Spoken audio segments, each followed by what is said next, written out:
Perencanaan produksi.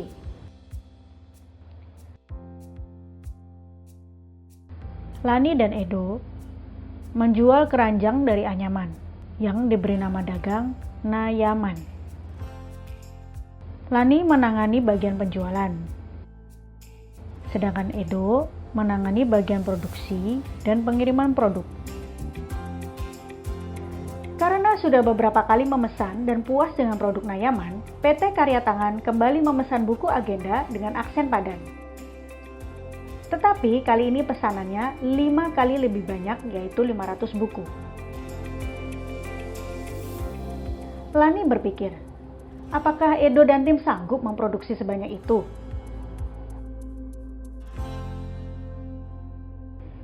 Edo menjelaskan kepada Lani bahwa perencanaan produksi merupakan proses perencanaan sejak persiapan bahan baku hingga barang diproduksi menjadi barang jadi.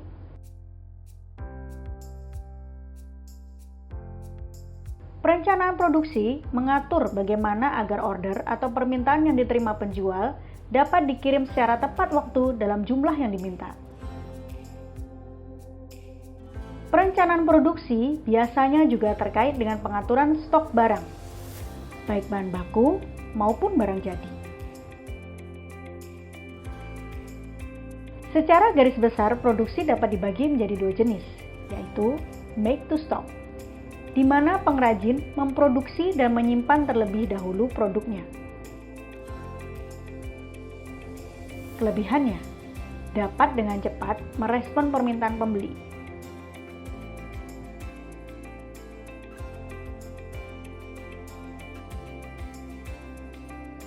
Kekurangannya, harus mengeluarkan modal produksi terlebih dahulu. Resiko barang tidak laku. Ada biaya untuk menyimpan stok, atau yang biasa disebut inventory holding cost.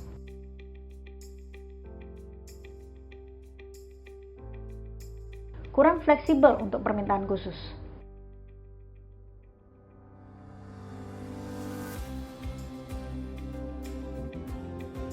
Make to order, di mana pengrajin hanya membuat setelah menerima pesanan dari pembeli. Kelebihannya, modal lebih kecil, pasti laku, lebih fleksibel jika ada permintaan khusus. Kekurangannya, pembeli tidak dapat mendapatkan produk secara cepat.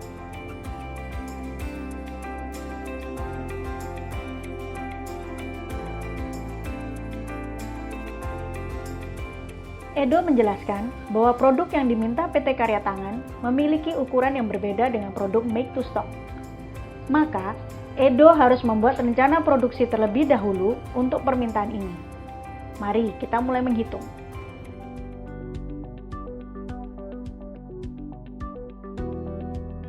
PT Karya Tangan meminta 500 buku anyaman pandan pada tanggal 28 Februari 2020 dan meminta agar tanggal 20 Maret produk sudah dapat mereka terima.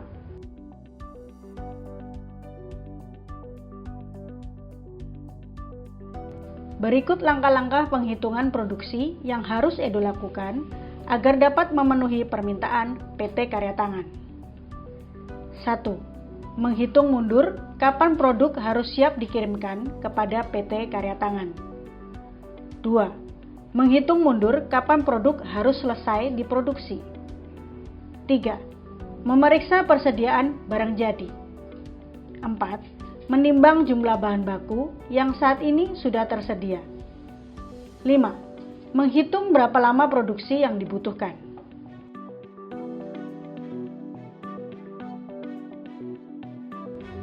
1. Menghitung mundur kapan produk harus siap dikirimkan kepada PT Karya Tangan dengan melihat opsi pengiriman yang ada. Pengiriman barang dari tempat produksi Nayaman ke kota PT Karya Tangan memakan durasi paling lambat 3 hari jika menggunakan ekspedisi Lautan Nusantara. Sehingga barang harus masuk ke ekspedisi tanggal 17 Maret 2020.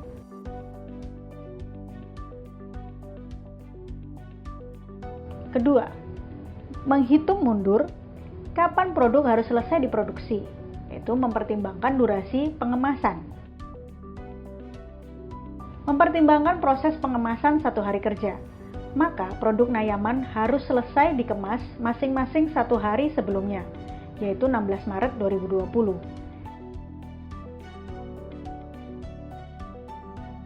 Dengan kata lain, produk harus selesai diproduksi 1 hari kerja sebelumnya, yaitu 13 Maret 2020. Karena tim Nayaman tidak bekerja di hari Sabtu dan Minggu. Ketiga, memeriksa persediaan barang jadi. Tidak ada stok barang jadi yang sesuai dengan permintaan PT Karya Tangan, dikarenakan ukuran buku berbeda. Dengan kata lain, semua buku harus masuk ke jadwal produksi. 4. Menimbang jumlah bahan baku yang saat ini sudah tersedia dan berapa yang masih butuh dikumpulkan atau dibeli. Bila butuh dikumpulkan, berapa lama hari yang dibutuhkan dan kapan dapat terkumpul lengkap, sehingga produksi bisa secepatnya dimulai. Pertama, setelah menghitung kebutuhan bahan baku per buku, 500 buku anyaman pandan membutuhkan 500 buku tulis, 2.500 helai pandan, 25 botol lem, dan 50 botol cat. Per 28 Februari 2020, belum tersedia buku tulis sesuai ukuran diminta. Ada 1.000 helai pandan, 30 botol lem, dan 30 botol cat. Sehingga kekurangan bahan baku adalah 500 buku tulis, 1.500 helai pandan, dan 20 botol cat. 500 buku tulis dan 20 botol cat dijanjikan dapat disuplai dari toko buku di desa dalam 3 hari kerja. 1.000 helai pandan disuplai dari petani pandan dalam 5 hari kerja. Sehingga proyek pemenuhan order PT Karya Tangan bisa dilakukan paling cepat dalam 3 hari kerja. Tentunya setelah semua bahan baku tersedia, yaitu tanggal 5 Maret 2020. Sehingga sisa waktu untuk produksi permintaan PT Karya Tangan adalah 5 Maret sampai 13 Maret 2020, yang berarti 7 hari kerja.